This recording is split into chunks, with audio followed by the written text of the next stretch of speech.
السلام عليكم ورحمة الله وبركاته. أنا معاكم أمير فاروق، وبنكمل مع بعض محتوى الويب دبلومة. النهاردة برضو هنكمل تنسيقات النصوص بتاعتنا. احنا المرة اللي فاتت اتكلمنا على السايز، حجم الخط، واتكلمنا على الويت اللي هو السمك بتاع الخط. النهاردة هتكلم تالت حاجة على الفونت ستايل. فونت ستايل ليها قيمتين ممكن تكتبهم. القيمة الأولانية وهي نورمال، يعني مفيش أي حاجة على أو أي ستايل هيغير الفونت العادي أو الديفولت بتاع الصفحة. القيمة الثانية وهي اسمها إيتاليك. إيتاليك معناه إن الخط بتاعي مائل. يبقى انا لو عايز اخلي الخط بتاعي مائل ممكن تستخدم طبعا تاج الايتاليك او الانفيزنج زي ما كنا اتكلمنا عليه، وممكن تستخدم الفونت ستايل ايتاليك. تقول لي طب ونورمال دي هعمل بيها ايه؟ وارد ان انت تكون مستخدم تمبلت موجوده من على الانترنت، فالتمبلت دي ممكن يكون الفونت معمول فيها ايتاليك وانت عايز ترجعه للطبيعي بتاعي، فاروح اقول له فونت ستايل نورمال عشان اشيل الايتاليك ستايل اللي انا عامله. وبالتالي ممكن اروح اقول له هنا كده فونت ستايل، واروح رايح قايل له هنا فونت ستايل ايتاليك. اروح اعمل كده سيف، ارجع على البراوزر، اعمل ريفرش، الاقي الخط بتاعي اصبح مائل زي ما انتم شايفين كده. يبقى فونت ستايل اقدر اخليها نورمال خط طبيعي، او ايتاليك الخط بتاعي مائل. عندي كمان رابع حاجة وهي فونت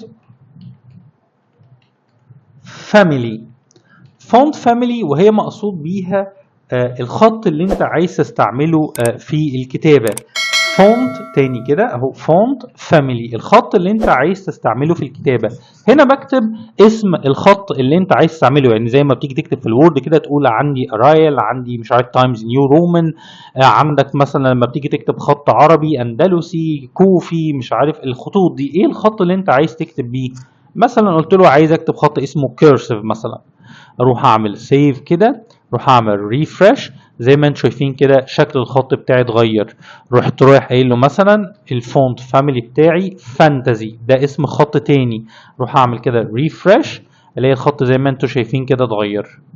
يبقى فونت فاميلي مقصود بيها ازاي تقدر تغير الخط او نوع الخط اللي انت بتكتب بيه.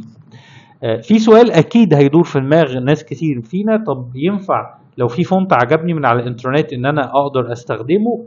طبعا ينفع، ولكن ليه طريقة تانية علشان اعرف الفونت ده على البراوزر. بمعنى يعني انت دلوقتي في فونت موجود على جهازك اسمه اكس، فلو انت حطيت الفونت اللي اسمه اكس الموقع بتاعك هيشتغل مفيهوش مشكله بنفس الفونت اللي قدامك ده، لان اكس ده موجود على جهازك انت. ولكن انا لما اجي اشغل الموقع من على جهازي اكس ده مش موجود على جهازي، وبالتالي الفونت مش هيشتغل. ازاي بقى اخلي الفونت اللي اسمه اكس اللي موجود على جهازك يقدر يشتغل عند كل الناس من غير ما يكونوا منزلين الفونت؟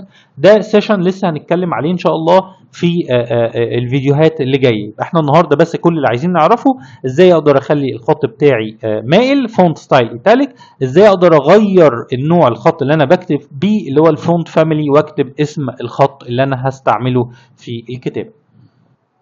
وبكده تكون انتهت السيشن بتاعتنا النهاردة. أتمنى أن السيشن تكون كانت سهلة وبسيطة.